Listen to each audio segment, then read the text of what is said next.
আজ আমি আর ভাই বর্ধমানের দিকে কাজের উদ্দেশ্যে রওনা দিলাম, তাও রাত্রেবেলায়। ইয়াহু!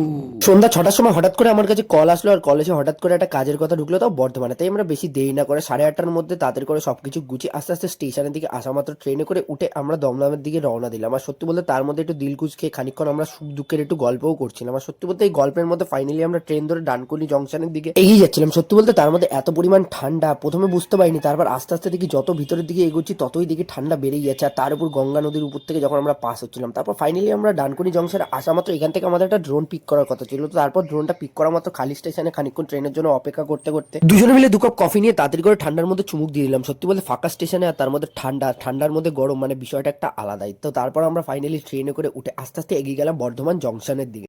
প্রথমে যখন ট্রেনে উঠেছিলাম তখন প্রায় লোকজন ছিল, এখন প্রায় লোকজন ছাড়া, মানে লোকজন লেস বলতে গেলেই চলে। তো তারপর দেখি পুরো স্টেশন পুরো ফাঁকা। তো গাইস আমরা এখন বর্ধমানে ঢুকে গেছি। আর তোমরা এরকম আর নতুন ইন্টারেস্টিং ভ্লগ দেখার জন্য চ্যানেলটাকে সাবস্ক্রাইব করো। টাটা।